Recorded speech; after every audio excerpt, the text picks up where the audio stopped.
we can come back to that issue later on in other ways. But I think now the third problem of small schools, how to attract teachers. This is the problem which we have in every country, so that it is easier to get teachers for those schools which are close to universities and teacher education institutions than to very remote areas or very small schools in these areas. But my colleague Vesa will comment that. Thank you. Okay. So thank you very much for this invitation to come here to this school.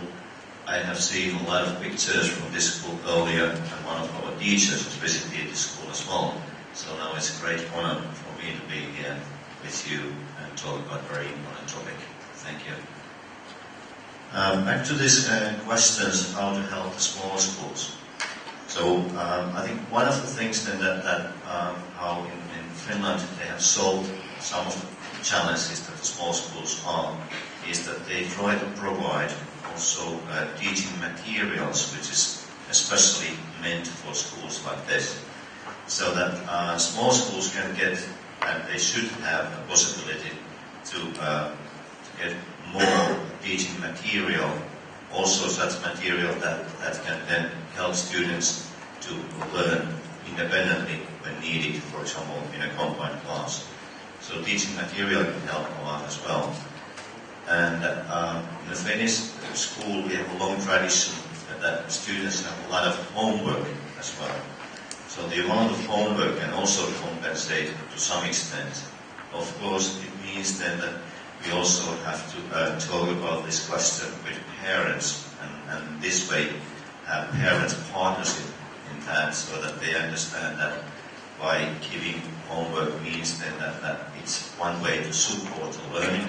and parents also should have their role, responsibility, and encourage their students to do their homework well. Then one thing that I remember from my childhood was that even that wasn't so small school where I was. Anyway, they were solving this teacher problem sometimes so that there was a teacher having first so-called morning lessons. So in the morning, teacher has one group, and then when we went home, they started with the second group in the afternoon. So teacher has a full day of work, but the school work was divided in two parts. One group in the morning, one group in the afternoon. So that can be also one solution for the small schools. But then this, how to make villages or small schools attractive. There's at least one thing that has been used in Finland often is that they try to attract teachers, other teachers, villages, also by giving them apartments with very low rent or some other this kind of attractions that make it more interesting for families and for teachers to move there. But I think that that also one thing that came to my mind is also how to increase the teachers' commitment and how to somehow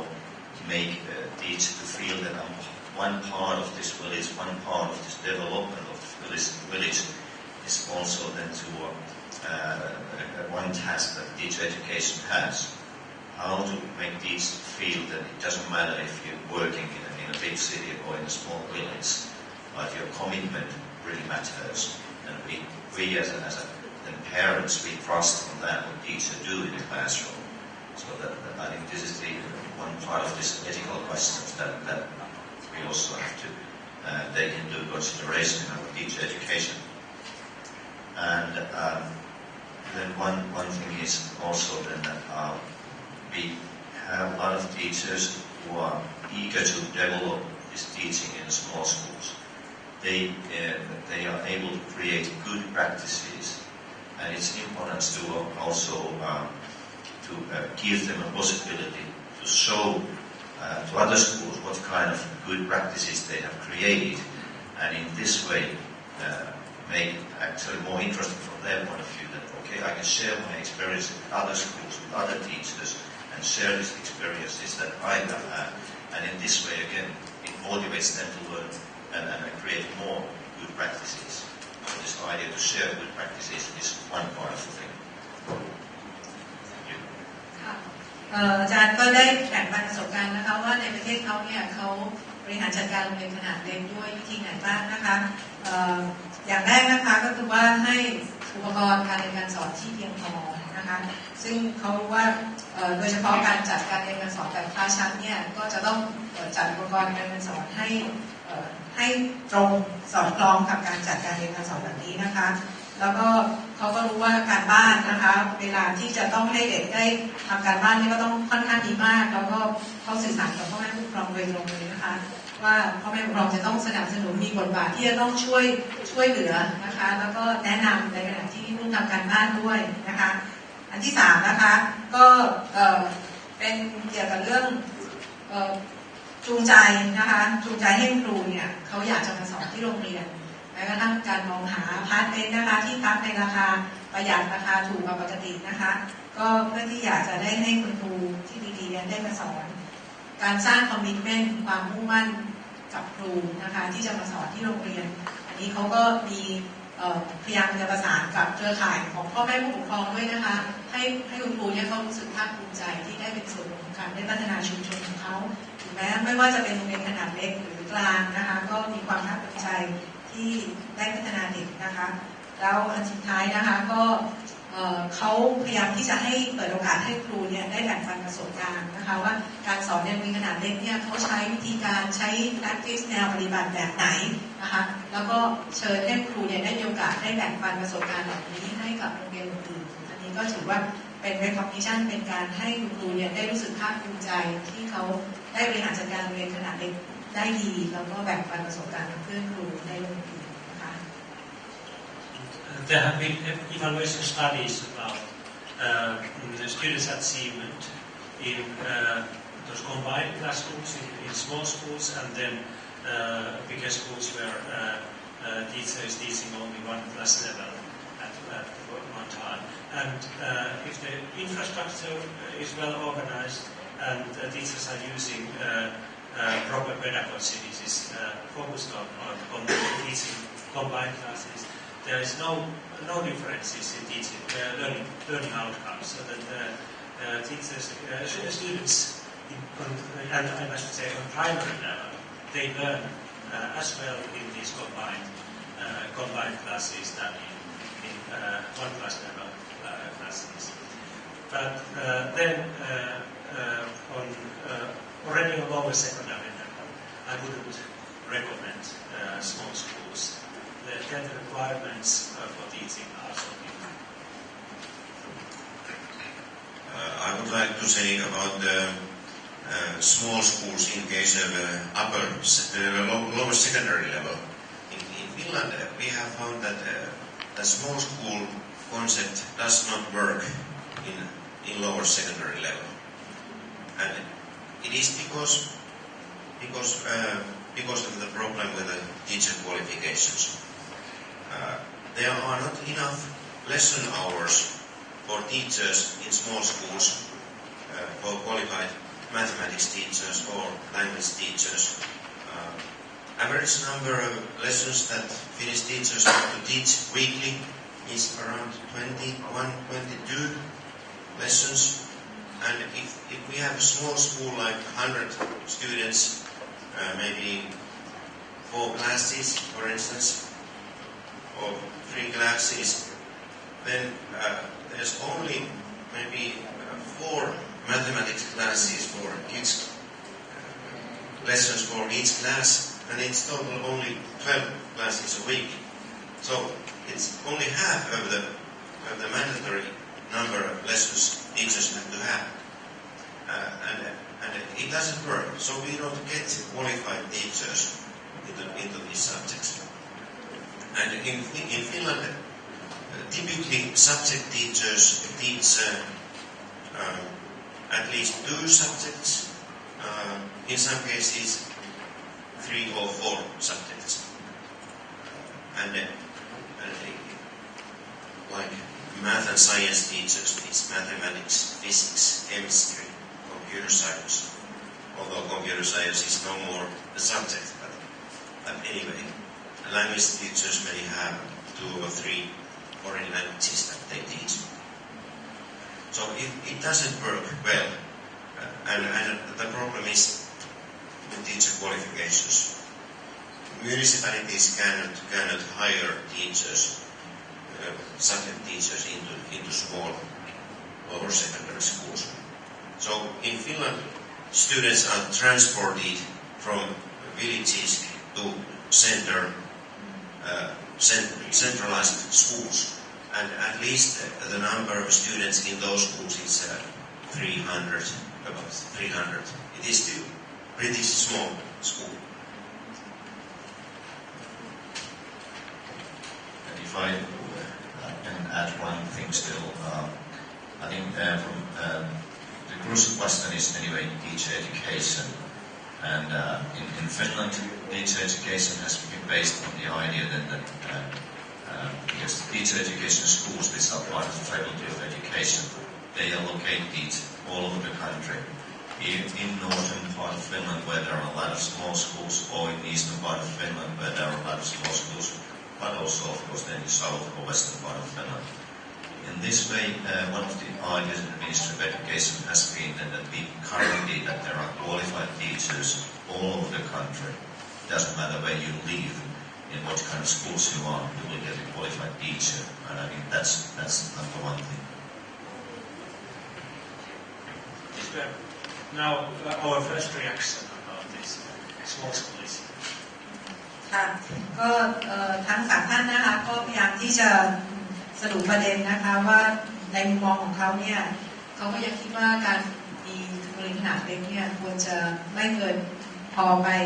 มัธยมต้นไปแล้วเนี่ยก็ไม่ควรจะบริหารจัดการเรื่องโรงเรียนขนาดเล็กเพราะเนื่องจากว่าเป็นครูที่จะต้องมาสอนเนื้อหาวิชาในโรงเรียนขนาดเล็กเนี่ยก็จะต้องเป็นครูที่ตรงสายนะคะเพราะฉะนั้นโรงเรียนขนาดเล็กของเขาก็มีถึงแค่ป .6 นะคะแล้วพอถึงมัธยมต้นไปแล้วเนี่ยซึ่งจะมีจำนวนนักเรียนมากขึ้นตั้งแต่300 คนขึ้นไปเนี่ยก็จะจัดการไม่ใช่รูปแบบขนาดเล็กแล้วนะคะแล้วก็โดยจัดการบริหารจัดการเนี่ยก็เป็นหลักส่วนกลางนะคะที่จะบริหารจัดการ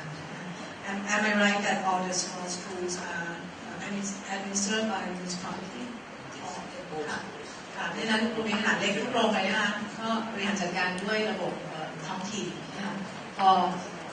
ขึ้นมัธยมต้นไปแล้วก็เข้าไปในโรงเรียนที่บริหารจัดการโดยรัฐส่วนกลางนะคะอันนี้ก็เป็นข้อสรุปที่เขาเสนอนะคะในเรื่องของการบริหารจัดการโรงเรียนขนาดเล็ก Actually, there was another issue about the equity. If you might like to add that topic เกี่ยวกับเรื่องความไม่เท่าเทียมกันทางการศึกษานะคะให้เขาขอเพิ่มประเด็นตรงนี้ด้วยนิดนึงค่ะ We are going to speak much more about equity when we talk about the general reform and this long-lasting reform process of the Finnish educational system, because that's the key question in the Finnish education, to combine equity and quality. And now the small school issue is related to that also because quite early on, one reason for creating these small schools for primary level was that there was attempt to guarantee that every child in the country get equal access to schools. In the beginning, there were, of course, a lot of quality differences between schools, and this has been a long process before then we can say that in practically all of our schools there are at least joint minimum standards. The quality is on a certain minimum level in all schools. Of course, it is it is still an issue that if we have a little bit bigger primary school, because middle-sized primary school, there are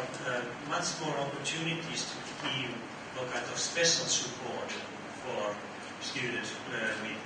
for example, with learning disabilities in certain subjects. And this is something which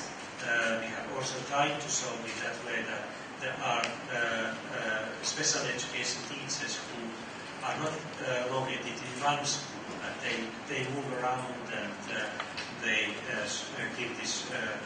remedial teaching in several small primary schools.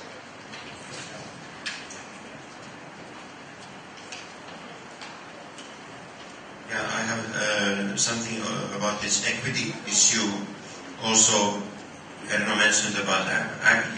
equal access to education, which means that municipalities have to provide transportation for free if the student lives far away from the school.